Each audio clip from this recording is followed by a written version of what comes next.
नमस्कार साथियों, स्वागत है आपका अपने YouTube चैनल में। तो आज हम पढ़ने वाले हैं कक्षा 12वीं की केमिस्ट्री अध्याय 1। क्या नाम है इसका? विलयन, इंग्लिश में सॉल्यूशन। इसका पार्ट 2।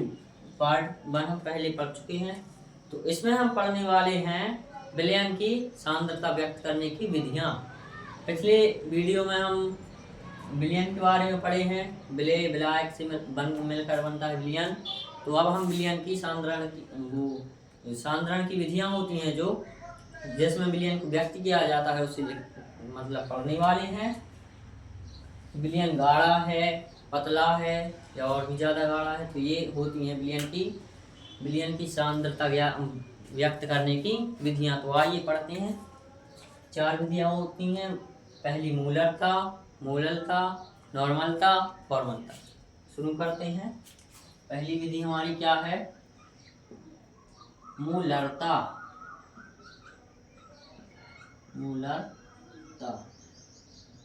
सबसे पहले हम पढ़ेंगे मूलरता के बारे में, इसका सूत्र, इसकी डेफिनेशन एवं इसके बारे में इसका मात्रा आदि सभी चीजें हम पढ़ेंगे।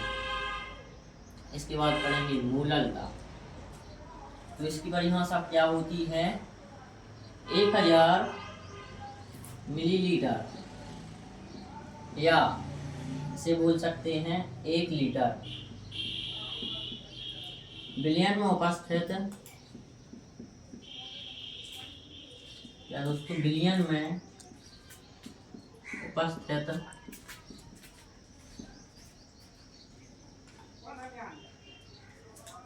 1000 मिलीलीटर या 1 लीटर विलयन में उपस्थित विलेय पदार्थ के, क्या दोस्तों, विलेय पदार्थ के मूलों की संख्या को उस विलयन की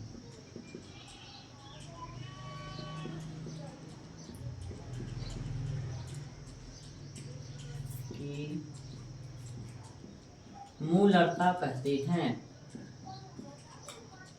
मूलरता कहते हैं। इसे कैपिटल M से प्रदर्शित करते हैं।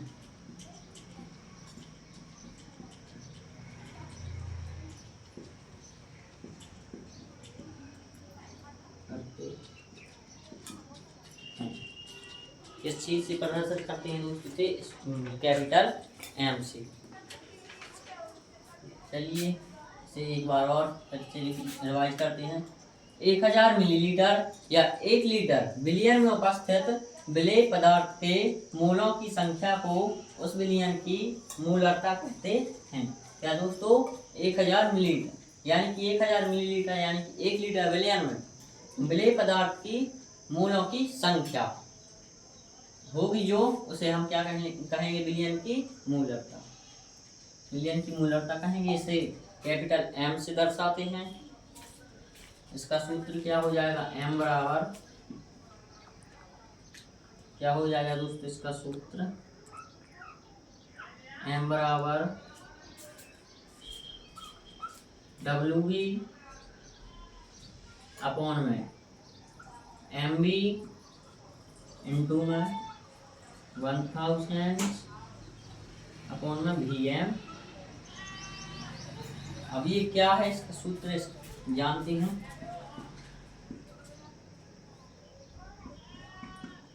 ये क्या है दोस्तों? WV क्या है? विलेय का ग्राम में भार। क्या है दोस्तों? वेट इन ग्राम, यानी कि विलेय का ग्राम में भार। और MB क्या है? विलेय का अणुभार। MB क्या है दोस्तों? विलेय का अणुभार। 1000 बटी में VmL यानी कि विलयन का ml में आयतन। और इसका मात्रक क्या होता है जानते हैं। इसका मात्रक होता है दोस्तों मोल प्रति लीटर, मोल प्रति लीटर, ये होता है इसका मात्रक। चलते हैं हमारी दूसरी विधि की ओर, मूललता। दूसरे नंबर पर हमारी कौन सी विधि है दोस्तों, मूललता।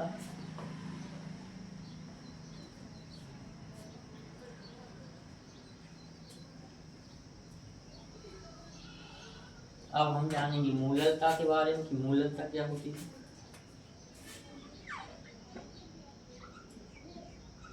मूललता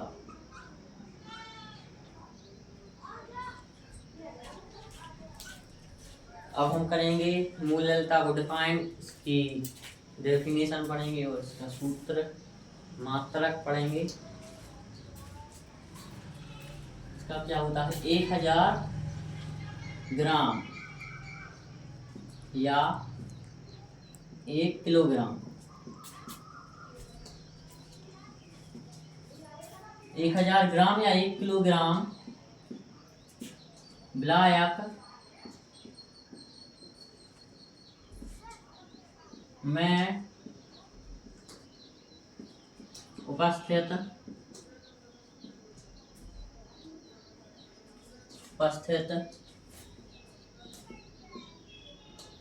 विलेय पदार्थ के मोलों की संख्या को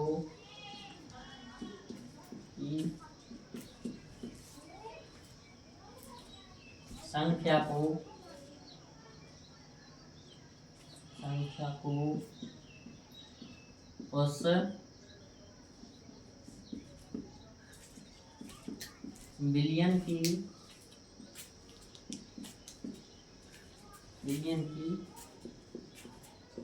मूललता कहते हैं। इसे किससे दर्शाते हैं दोस्तों, इसे स्मॉल एम से दर्शाते हैं, इसे स्मॉल एम से दर्शाते हैं।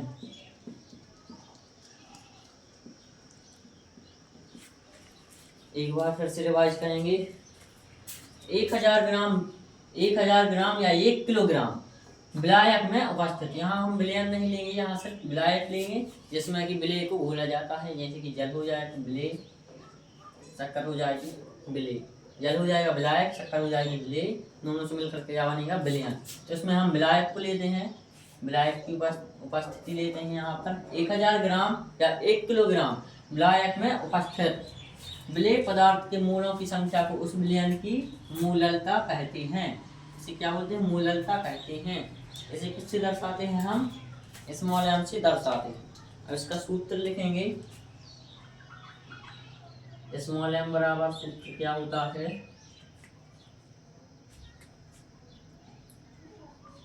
WB अपॉन में MB इंटू में 1000 अपॉन में WE। यहाँ सिर्फ और सिर्फ विलायक का ग्राम में भार आ जाता है और कुछ भी नहीं, वैसा का वैसा ही है सूत्र। विलेय का ग्राम में भार बटे विलेय का अनुभार गुणा में 1000 बटे विलायक का ग्राम में भार, इसका मात्रक होता है।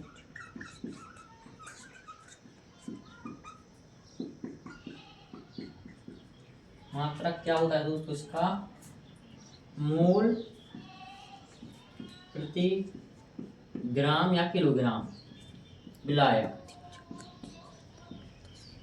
मोल प्रति किलोग्राम भी हो जाता है या फिर ग्राम भी हो जाता है, लेकिन इसमें क्या होता है विलायक, इसमें रहता है विलायक। तो मोल प्रति ग्राम विलायक या फिर मोल प्रति किलोग्राम विलायक, ऐसा हो जाएगा। अब इसके बाद हम मूललता और मूललता में अंतर पढ़ेंगे, जो कि बहुत ही ज़्यादा इम्पोर्टेंट है।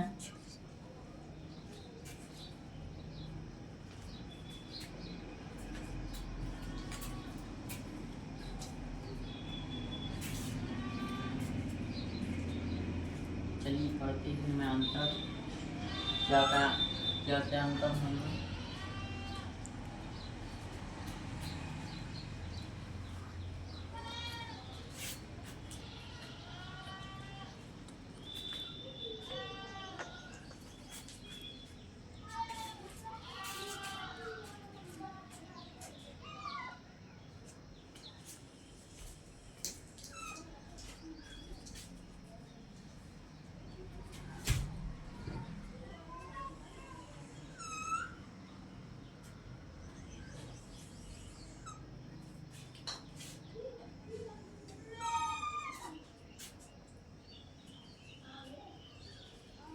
यहाँ पर है क्रमांक,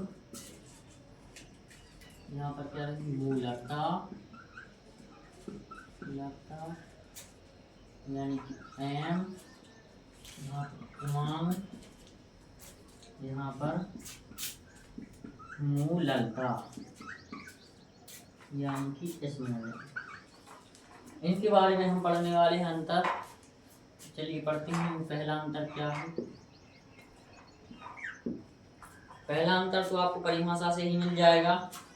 इसमें क्या होता है विलयन का मिलीलीटर में आयतन, और इसमें क्या होता है विलायक का ग्राम में भार। पहला अंतर तो यही हो जाएगा।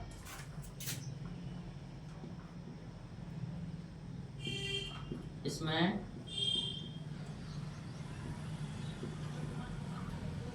विलयन का आयतन प्रयुक्त होता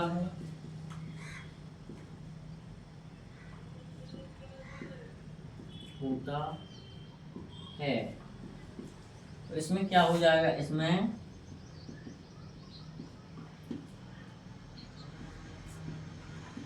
विलायक का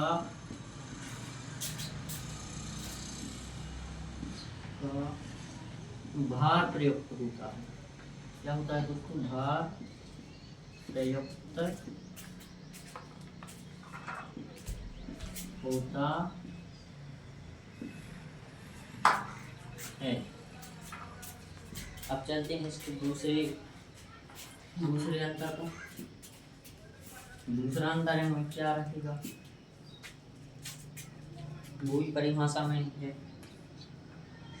क्या इसमें विलायक के भार का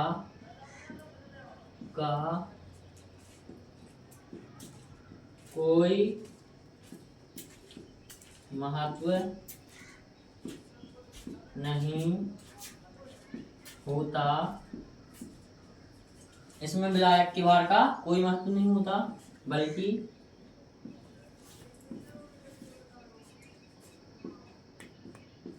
विलयन का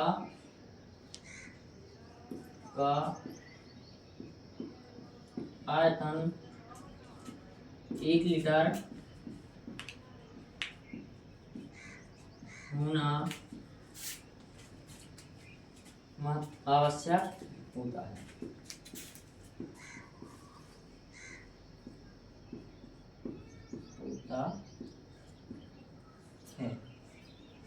इसमें इसका अपोजिट हो जाएगा। क्या हो जाएगा? इसमें विलयन के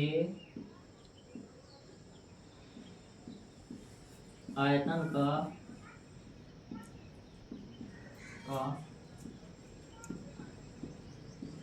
कोई महत्व नहीं होता, बल्कि विलायक का भार 1 किलोग्राम होना आवश्यक होता है। समझ गए होंगे आप, आशा करता हूँ। तीसरे नंबर पे है। अब तीसरे नंबर क्या है देखते हैं। क्या है दोस्तों, तीसरे नंबर का हमारा आंसर बनेगा ये ताप परिवर्तन पर प्रभावित होता है।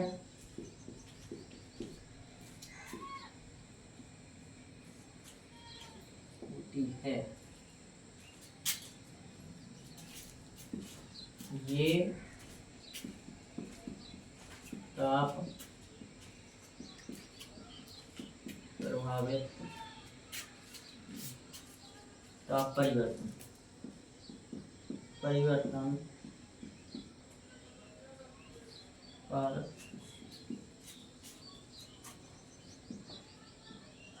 प्रभावित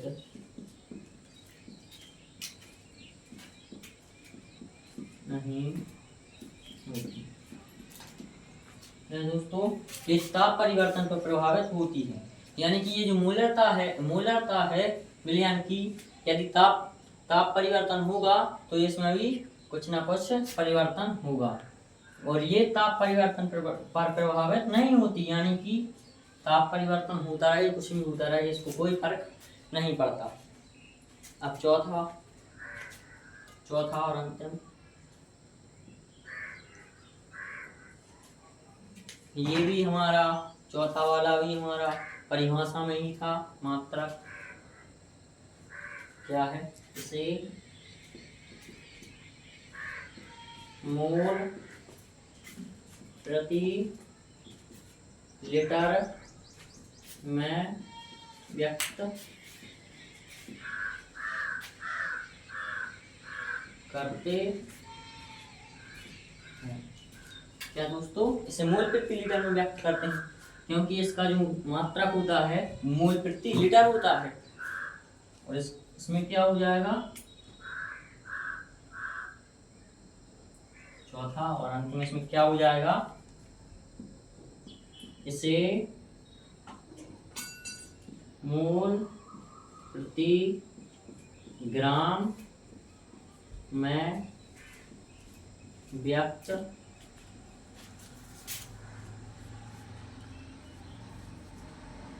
करते हैं। इसका मात्रक क्या होता है दोस्तों, मोल प्रति ग्राम या किलोग्राम, तो इसे मोल प्रति ग्राम या किलोग्राम में व्यक्त करते हैं। चलिए फिर से एक बार रिवाइज करें, फिर से एक से।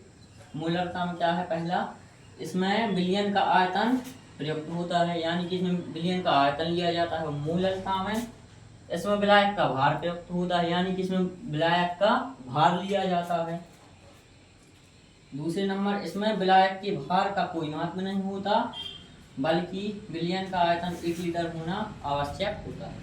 सही बात है, इसमें विलायक के भार का कोई काम नहीं होगा, विलयन के आयतन का महत्व होगा। विलयन का आयतन कितना होना जरूरी है, 1 लीटर, और इसमें विलयन के आयतन का कोई महत्व नहीं होता, बल्कि विलायक का भार 1 किलोग्राम होना आवश्यक होता है। सही बात है, ये भी सही बात है। इसमें विलयन के आयतन का कोई महत्व नहीं होगा, कोई काम नहीं है विलयन के आयतन का, यहाँ केवल विलायक का भार 1 किलोग्राम होना आवश्यक है, बस। तीसरा, ये ताप परिवर्तन पर प्रभावित होती है। मूलरता ताप परिवर्तन पर प्रभावित हो जाती है, यानी कि ये भी परिवर्तित हो जाती है, और ये ताप परिवर्तन पर प्रभावित नहीं होती, यानी कि मूलरता ताप परिवर्तन पर प्रभावित नहीं होती। चौथा और अंतिम, इसे मोल प्रति लीटर में व्यक्त करते हैं। इसका मात्रक क्या है दोस्तों, मूलरता का मोल प्रति लीटर, इसे हम मोल प्रति लीटर में मापते हैं, इसका मात्रक मोल प्रति लीटर, और इसे मोल प्रति लीटर में ही व्यक्त करेंगे, मोल प्रति ग्राम में थोड़ी ना करेंगे। और इसका क्या होता है, इसे मोल प्रति ग्राम में व्यक्त करते हैं। इसका मात्रक मोल प्रति ग्राम या किलोग्राम होता है, इसे मोल प्रति ग्राम या फिर किलोग्राम भी आप बोल सकते हैं, इसमें व्यक्त करते हैं। तो ये रहे हमारे